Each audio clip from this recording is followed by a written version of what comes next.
अस्सलाम वालेकुम। आज हम स्टार्ट करेंगे चैप्टर नंबर 4 का इम्पोर्टेंट एक लॉन्ग क्वेश्चन है और इसको बड़े ध्यान से सुनना है आप, क्योंकि ये प्रॉब्लम सॉल्विंग के रिलेटेड है। मतलब आपने न्यूमेरिकल इसी से ही सॉल्व करने हैं, तो ये बहुत ही इम्पोर्टेंट है। अगर आप अच्छे तरीके से सुनेंगे तो देन आप न्यूमेरिकल सॉल्व कर पाएंगे। अब हम स्टार्ट करते हैं कि जब इक्विलिब्रियम कंडीशन अप्लाई करते हैं तो उसके नेसेसरी स्टेप्स क्या हैं। जब भी आपके सामने कोई पजल आता है, कोई पिक्चर आती है और कहा जाता है कि इसमें टेंशन फाइंड करें या टॉर्क फाइंड करें, तो देन आपको कैसे सॉल्व करना है। जैसे आपको एक सामने पिक्चर नजर आ रही है, अब इसको हम कैसे सॉल्व करेंगे, तो इसको सॉल्व करने के कुछ स्टेप्स हैं। उन स्टेप्स को मैंने ये डिस्क्राइब किया है, आपने इनको लिखना है और याद भी करना है। हालांकि ये सिर्फ स्टेप्स हैं बुक में, और मैंने इसके साथ एक एग्जांपल अटैच की है जो इन स्टेप्स के नीचे है, ताकि जो लिखा हुआ है वो हम अप्लाई करके देखें कि सॉल्व कैसे करना है। तो उम्मीद है इस लेक्चर के बाद आप इतने काबिल हो जाएंगे कि जो न्यूमेरिकल प्रॉब्लम है आपके एक्सरसाइज में, वो आप खुद ही सॉल्व कर सकेंगे। तो आइए स्टार्ट करते हैं। क्वेश्चन कैसे आएगा, what are the necessary steps to solve a problem by condition of equilibrium. एक अगर प्रॉब्लम है जिस पे आपने इक्विलिब्रियम की कंडीशन अप्लाई करनी है, जैसे फर्स्ट कंडीशन और सेकंड कंडीशन है, तो फिर उसको किस स्टेप से करना पड़ेगा। सबसे पहले स्टेप क्या करें, सेकंड क्या करें, देन ही प्रॉब्लम सॉल्व होगा, अदरवाइज नहीं होगा। तो स्टार्ट करते हैं। अब फर्स्ट स्टेप क्या है, first of all select the objects.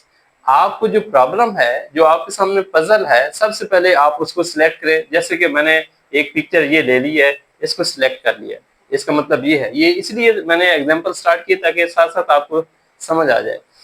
Next, draw the diagram of the object to show the forces acting on object only. इसका मतलब ये है कि आपने ऑब्जेक्ट को जब सिलेक्ट कर लेना, फिर उसको ड्रॉ करना है, उसकी पिक्चर बनानी है। जब आपकी पिक्चर बन जाए, देन आपने ये देखना है कि उस पर फोर्सेस कितनी एक्ट कर रही हैं, उन फोर्सेस को ड्रॉ करना है। याद रखिएगा, जो ऑब्जेक्ट पे फोर्सेस अप्लाई हो रही है, जस्ट उन्हीं को ड्रॉ करना है। अगर ऑब्जेक्ट अपनी सराउंडिंग पे कोई फोर्स अप्लाई कर रहा है, आपने उसको ड्रॉ नहीं करना। इसलिए मैंने आगे वर्ड यूज किया ओनली। तो मैंने कौन सी फोर्सेस अप्लाई की, ऑब्जेक्ट पे कौन सी फोर्सेस अप्लाई हो रही हैं, आप इमेजिन करें जो आपकी क्लास में सॉफ्ट बोर्ड है, और या आपके घर में जो कोई पिक लगी हुई है दीवार के साथ, उसको हैंग किया गया है ऐसे, एक इस स्ट्रिंग्स के साथ, इधर से इस स्ट्रिंग के साथ, और ये पिक का वेट डाउनवर्ड है। तो मैंने इसको ऐसे शो किया, ये फ्रेम है। तो आप देखें इसके सेंटर पे इसका सेंटर ऑफ ग्रेविटी बनेगा। ये एक रेक्टेंगुलर शीट है, और लास्ट प्रीवियस हम पढ़ चुके हैं टॉपिक्स में कि जो रेक्टेंगुलर शीट होती है उसका सेंटर ऑफ ग्रेविटी किधर होता है, कि जहां पे डायगोनल का इंटरसेक्शन पॉइंट बनेगा, तो अप्रोक्सीमेट यहाँ पे बनेगा। यहाँ पे इसका सेंटर ऑफ ग्रेविटी है, तो इस सारी पिक्चर के वेट टोटल इस सेंटर ऑफ ग्रेविटी पे एक्ट कर रहा है। तो मैंने ये W लिख दिया, एक्टिंग डाउनवर्ड। नेक्स्ट, अब इस स्ट्रिंग, दो स्ट्रिंग के साथ इसको हैंग कर दिए वाल के साथ। इसमें टेंशन T1 है, इसमें टेंशन T2 है, और मैंने O को axis of rotation, rotational point consider कर लिया है। वो इसलिए कि अब T2 की वजह से जो टॉर्क होगा वो इस पॉइंट के गेट इस डायरेक्शन में होगा, और ये कौन सा टॉर्क बनेगा, ऐसे। अगर ये एक्सिस ऑफ रोटेशन आपने माना है, तो ये टाउ 2 कह देता हूं इसको, और ये क्या है, एंटी क्लॉकवाइज है, तो ये पॉजिटिव होगा। और अगर इसकी वजह से टॉर्क प्रोड्यूस होगा T1 की वजह से, तो वो इस डायरेक्शन में होगा ऐसे, और ये कौन सी डायरेक्शन है, क्लॉकवाइज। इसे मैं टाउ 1 कहता हूं, और आपको मैं बता चुका हूं टॉर्क जो एंटी क्लॉकवाइज होता है, काउंटर क्लॉकवाइज, वो पॉजिटिव होता है, और जो क्लॉकवाइज होता है वो नेगेटिव होता है। तो मैंने फिर इस स्टेप में क्या लिखा, डायग्राम फोर्सेस एक्टिंग, तो उस पे फोर्सेस जो लग रही हैं वो शो कर दिया है। टाउ T1 T2 ये टेंशन है, वो तो टॉर्क के बारे में मैंने बताया, और ये W ये भी एक फोर्स है एक्टिंग डाउनवर्ड। तो ये स्टेप्स आपको समझ आ गया। Next, choose set of x axis and y axis to find the forces. अब आपने फोर्सेस फाइंड करनी है जो x एक्सिस पे एक्ट कर रही हैं या y एक्सिस पे, टोटल फोर्सेस आपको फाइंड करनी है। तो एक्स एक्सिस पे तो इधर फोर्स है ही कोई नहीं, और वाई एक्सिस पे जो फोर्सेस थी T1 T2, और ये डाउनवर्ड है, ये हमने ड्रा कर दी है। नेक्स्ट स्टेप में है resolve the non parallel, choose set of x axis. तो एक्स एक्सिस पे जो फोर्सेस होती हैं वो आप उसको ऐड कर लें, इसी तरह वाई एक्सिस पे, तो हम ये जो प्रॉब्लम है वो सॉल्व कर सकते हैं। आप इस चीज को समझने के लिए इस एग्जांपल पे है, एग्जांपल नंबर 4.5 है। गिवन डेटा क्या है, टोटल अपवर्ड फोर्सेस कितनी है, अपवर्ड फोर्सेस T1 T2, मैंने इनको ऐड कर दिया। अब आप समझ गए होंगे, choose set of x axis and y axis forces. X axis forces तो है ही नहीं, अलोंग एक्सिस कोई फोर्स नहीं है, तो मैं क्या लिखूंगा, summation F x total summation along x axis जो फोर्सेस हैं वो क्या है, 0 है। तो वाई एक्सिस की तरफ की अपवर्ड फोर्सेस क्या है, T1 T2, ये लिख दिया। डाउनवर्ड फोर्सेस क्या है, वो तो एक वेट ही था, और वेट कितना है, 5 न्यूटन। ये 5 न्यूटन का वेट है इस पिक्चर का। अब इसके बाद आप देखें, अगर तो बच्चे फोर्सेस जो हैं वो एब्सोल्युटली एक्स एक्सिस या वाई एक्सिस की तरफ हैं, तो देन आप उसको ऐड कर दें।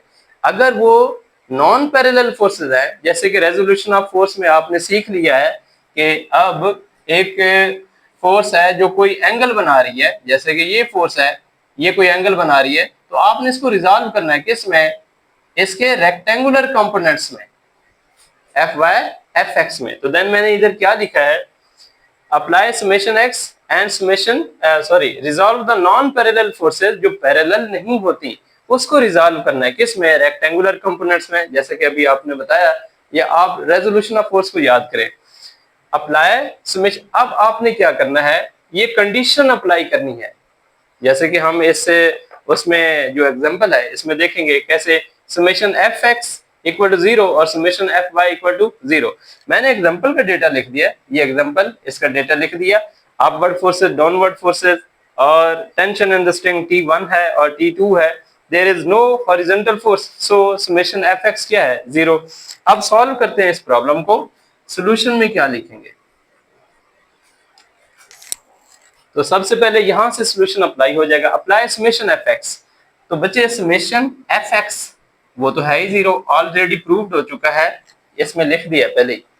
और नेक्स्ट क्या है, समेशन एफ वाई, तो समेशन एफ वाई लिख देते हैं, एफ वाई। और वाई एक्सिस की तरफ तो फोर्सेस है ना, अपवर्ड और डाउनवर्ड, तो फोर्सेस का सम क्या होना चाहिए, 0। अब T1 प्लस T2 एक ही डायरेक्शन में है, दोनों को सम करेंगे, जो इनके अपोजिट होगा वो माइनस करेंगे, जैसे कि ये अपोजिट डायरेक्शन में ना फोर्सेस है, माइनस W इक्वल टू 0। अब यहां पे देखें W है कितना, W तो 5 है, तो हम यहाँ पे T1 plus T2 equal to 5 Newton लिख सकते हैं, ये एक इक्वेशन बन गई है। तो यहां पे देखिएगा अप्लाई एफ एक्स और एफ वाई फोर्सेस अप्लाई कर दें। अब क्या है, अगर फिर भी आपका प्रॉब्लम सॉल्व नहीं हुआ तो फिर आप second condition of equilibrium apply करें। इसलिए यहां पे हमने लिखा है problem by conditions of equilibrium. अब अभी भी सॉल्व नहीं हुआ, T1 T2 की वैल्यू हम फाइंड नहीं कर पा रहे, इसलिए एक और इक्वेशन लगानी पड़ेगी, और वो कंडीशन हम अप्लाई करेंगे सेकंड कंडीशन ऑफ इक्विलिब्रियम। अब वहां पे देखें पिक्चर में, ये पॉइंट एक्सिस ऑफ रोटेशन मैंने मान लिया है। अब T1 की वजह से इसमें क्लॉकवाइज टॉर्क और T2 की वजह से एंटी क्लॉकवाइज टॉर्क है, तो देन हम इस पे सेकंड कंडीशन कैसे अप्लाई कर सकते हैं, तो क्या लिखेंगे, सेकंड कंडीशन, उसमें क्या आएगा, समेशन टाउ इक्वल टू 0, ये होना चाहिए। अब एक टॉर्क ये है, दूसरा ये है, तो जो एंटी क्लॉकवाइज टॉर्क होता है वो पॉजिटिव, और जो क्लॉकवाइज होता है वो negative, tau 1 equal to 0। Tau T2 क्या है, आपको टॉर्क का पता है, फोर्स इनटू मोमेंट आर्म होता है।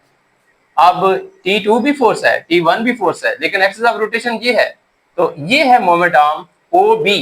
T2 के लिए ये परपेंडिकुलर फोर्स है और ये मोमेंट आर्म है, तो आप नजर आ रहे हैं आपको इस तरह करके, ये T2 है और ये OB, ये मोमेंट आर्म बनेगा। लास्ट टाइम टॉर्क के टॉपिक में समझा दिया था। और ये कितना है 20 सेंटीमीटर या 0.2 मीटर लिख सकते हैं। तो देन मैं कैसे लिखूंगा, टाउ टू, ये बनेगा T2 minus force multiplied by moment arm, वो क्या है OB, माइनस T1 क्या है, T1 multiplied by moment arm, T1 multiplied by OA moment arm equal to 0। ये टॉर्क हमने देख लिया है।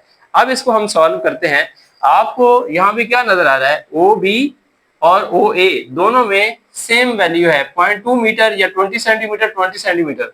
तो यहाँ पे दोबारा लिखेंगे, मल्टीप्लाइड बाय 0.2 मीटर लिख देते हैं, minus T1 multiplied 0.2 metre equal to 0। अब इसको नेक्स्ट सॉल्व करते हैं।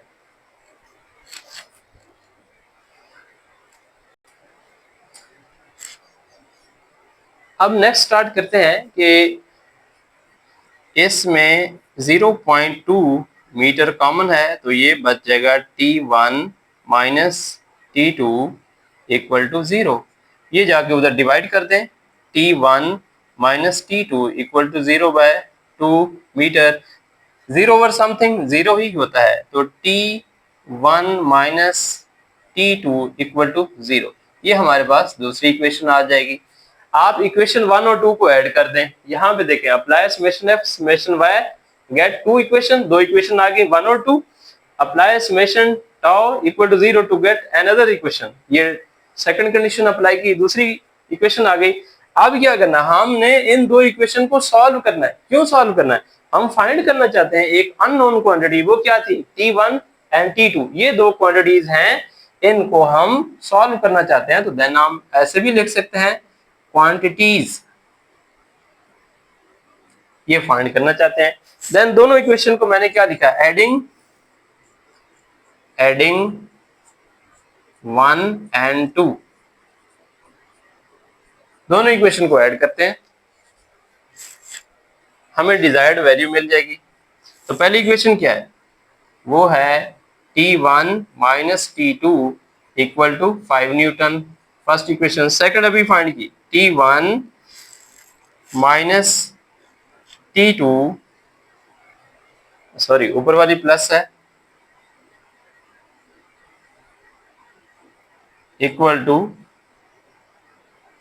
0।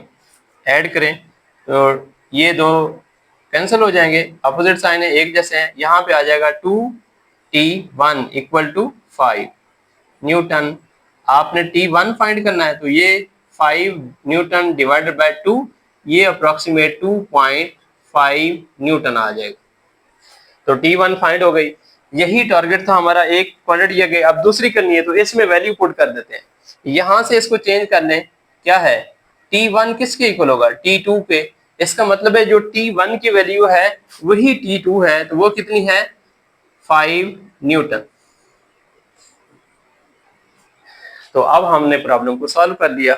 हमारे सामने प्रॉब्लम क्या था, एक पिक्चर थी जो हैंग की गई थी और उसमें जो टेंशन थी वो फाइंड करनी थी। तो जब आप 2 को 5 के डिवाइड करेंगे 2.5 आ गया, तो T1 किसके इक्वल है, T2 के, क्योंकि दोनों टेंशन सेम होंगी, वेट डाउनवर्ड है। देन हम यहाँ पे क्या लिखेंगे, T2 आ जाएगा जो कि T1 के इक्वल है 2.5। तो आप गेस करें जरा कि अपवर्ड फोर्सेस डाउनवर्ड फोर्स के इक्वल है। इन दोनों को ऐड करें, T1 T2 को, 2.5 और 2.5 5 ही बनता है। तो देखें वेट इक्वल है, तो ये क्या है, बॉडी इक्विलिब्रियम में होती है। यही इक्विलिब्रियम के बारे में आपको सिखाया है। अब ये सारे स्टेप्स उम्मीद करता हूँ समझ आ गई होगी। जब तक बच्चे अगर ये स्टेप्स लिख देता और एग्जाम्पल सॉल्व ना करवाता तो आपको इनकी समझ नहीं आनी थी। इसलिए एग्जाम्पल के साथ साथ इनको मैंने इलेबोरेट किया है ताकि आपको ये चीज समझ आ गए। अब जो इसके रिलेटेड न्यूमेरिकल है, उम्मीद करता हूँ आप खुद इस काबिल हो जाएंगे कि वो सॉल्व कर पाएंगे। इंशाल्लाह नेक्स्ट मुलाकात होगी, स्टेट ऑफ इक्विलिब्रियम पढ़ेंगे। अल्लाह हाफिज।